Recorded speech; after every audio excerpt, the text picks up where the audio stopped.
guys, malapit lang to. Hindi lang to traffic. Wala pang 1 hour ito. From Cavite City to Parañaque City.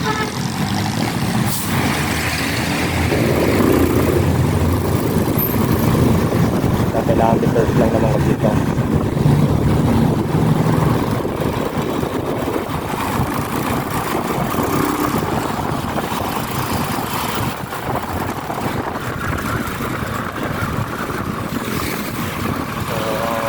Ako dito guys, hindi ako dumadaan sa diversion ng Pinakayan. So dito lagi ako dumadaan nagbabako. Tapos pagdating ng SM Bacoor, lift down lang tayo papunta na ng Las Piñas.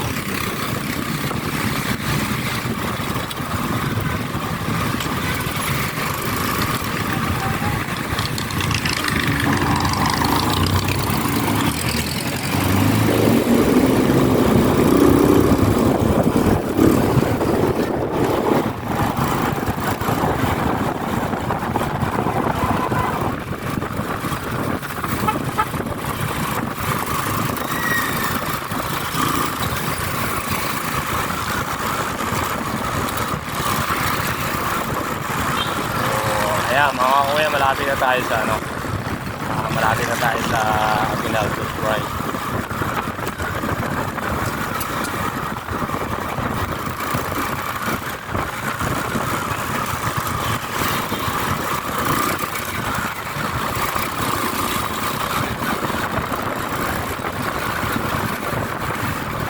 Hindi nyo lang mga kakuya ang inyong aking video. Comment down na lang sa ating comment box para sa inyong suggestion about sa pag-upload natin ng video. Kailangan po ba natin i-edit o hindi? Kasi mas gusto ko kasi yung no-editing para ma-enjoy nyo ng sulit yung mga shot. Marami pa akong i-upload ng mga videos kasi yung ruta natin hindi lang naman tayo dito sa Manila, outside Manila. Kaya nito Cavite, bumabiyahe rin tayo. Maging sa aming lugar sa Quezon. Motor lang din tayo dyan.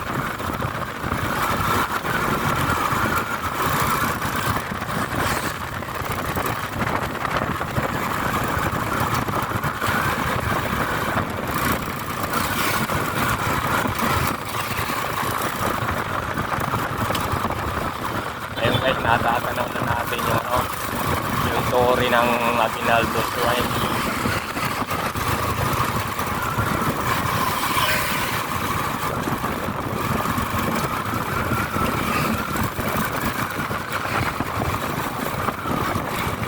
Narito na tayo sa Aguinaldo Elementary School ng Cavite.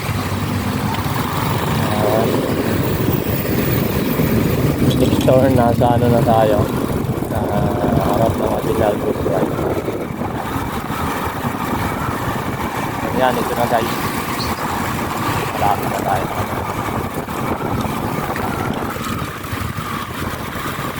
Next turn yung Aguinaldo Shrine. Ito guys yung Kawit Cavite.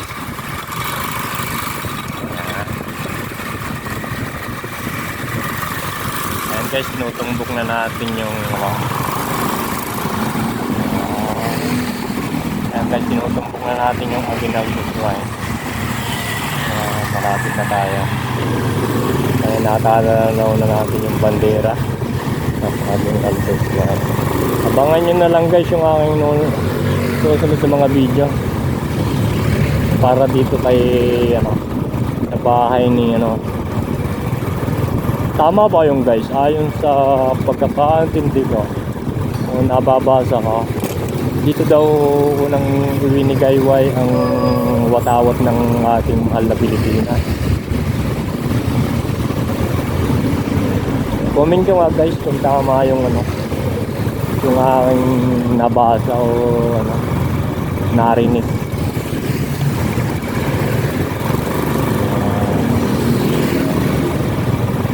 Nung panahong tayo ay makalaya sa ano, sa Gira.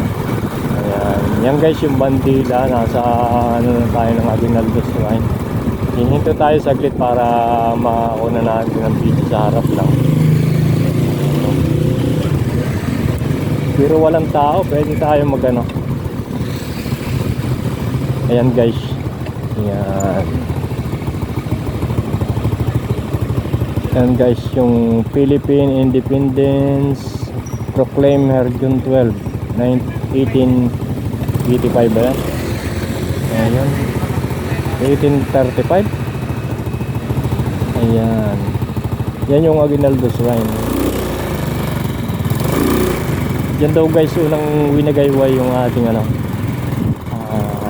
watawat ng Pilipinas.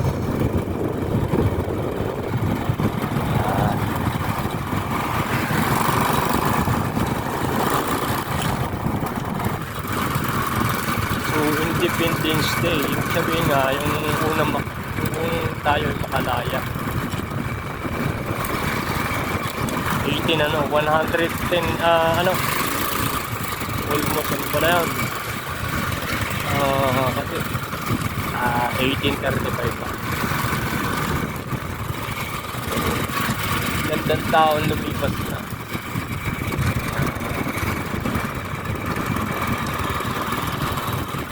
Ito guys, side na ito dagat to.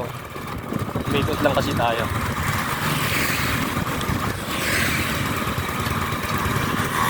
Ayan guys, yung iba't isang option dito kung hindi ka dadaan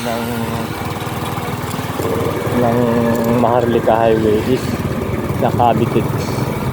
So, doon ka nalalabas na may papuntang Ruas Boulevard.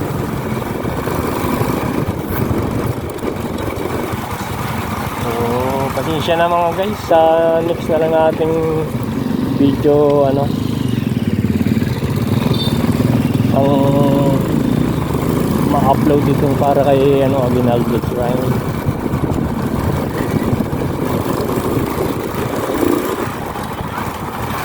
Kapag nagkaroon ng magandang oras sigurado, balikan natin para madetalihan natin ng mahusay.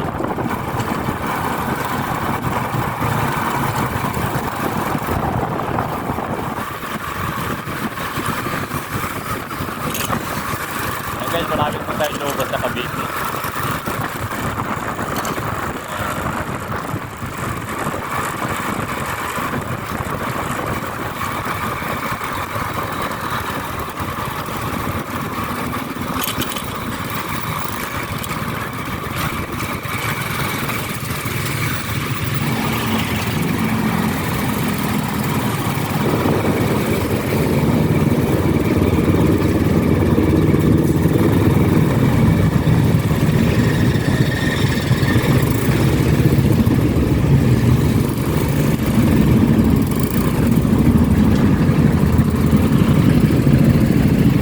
Isa ito sa laging nagtatraffic.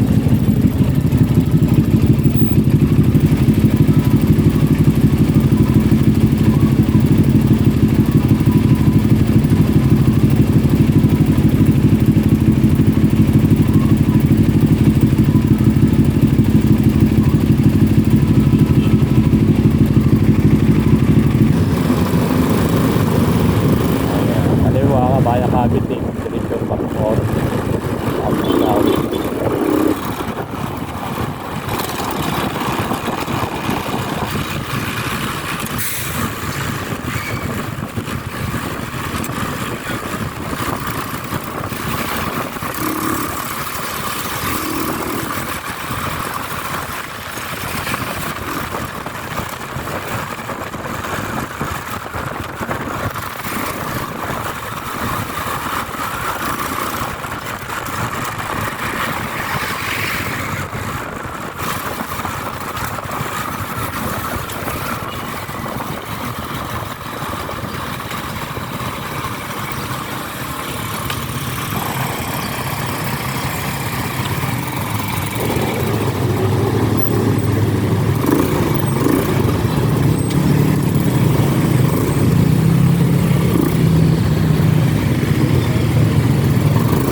isang part din dito medyo na-traffic. Malapit sa palengke ng Bacoor.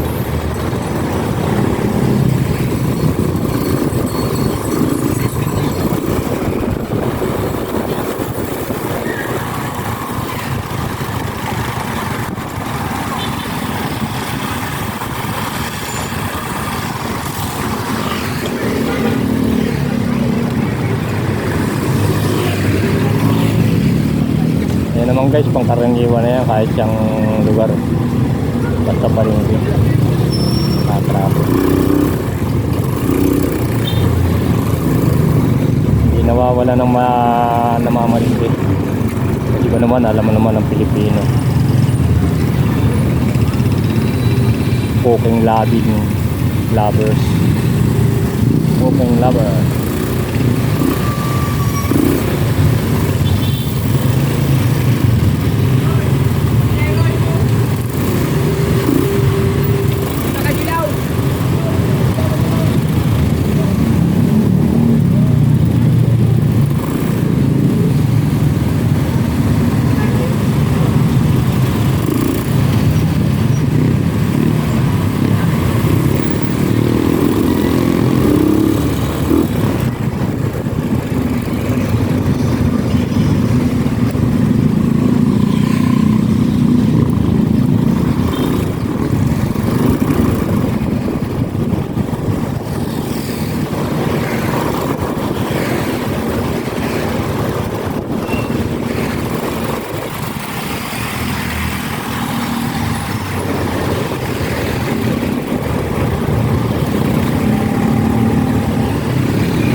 Ayan, siguro yung mga wala dito, yung mga nasa outside the Philippines, siguro naman nakikita ninyo na pang araw-araw na dito sa Pilipinas to, itong mga traffic.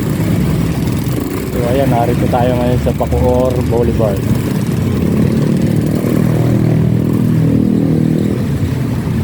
Araw-araw na talaga dito sa Pilipinas to. Minsan ang masakit pa rito, tulad ngayon mag-rainy season, kung kailan rainy season, saka dumadami pag-repair ng kalye.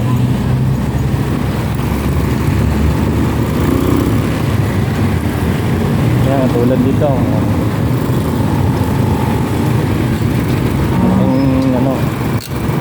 isang lane lang yung mablangka, talagang put na yung traffic yan.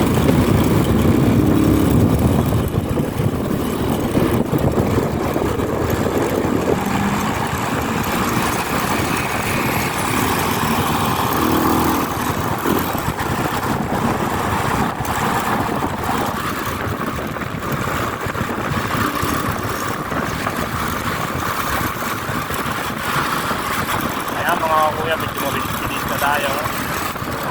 Pinapagtas natin ang Bacoor Boulevard. Pinakadulo nito SM Bacoor. So pagkat natin dyan SM Bacoor sa traffic light, left turn tayo, sa Manila tayo.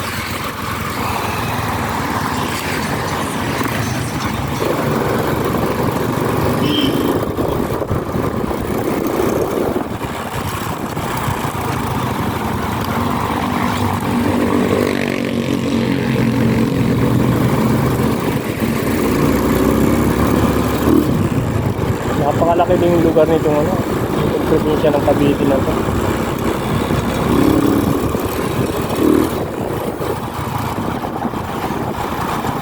Ito yung CR ang pinakamalaki na Quezon City. Napakalaki ng area. Yan ang sakop.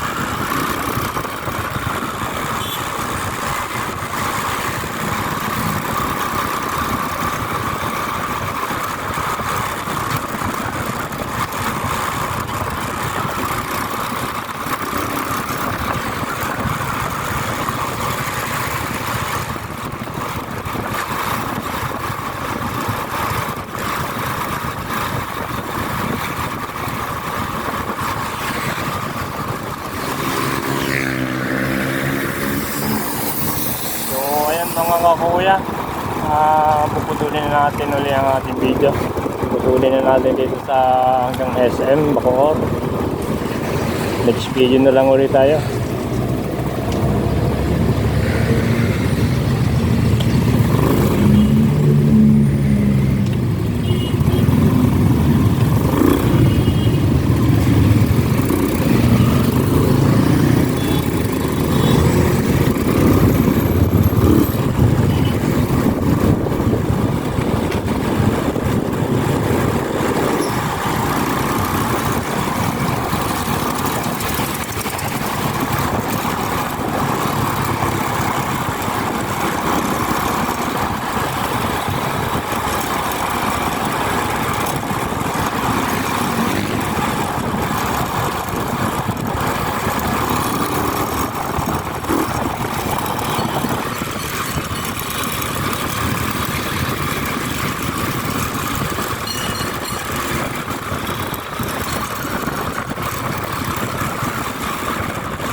Ayan, pag-end ang ating video guys, sa SM Bacoor na tayo.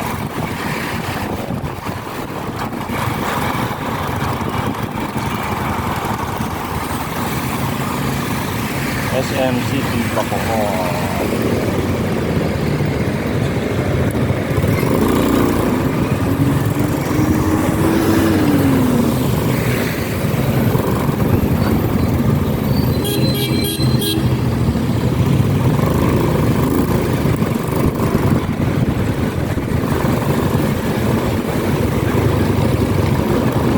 Guys, SM City Bacoor.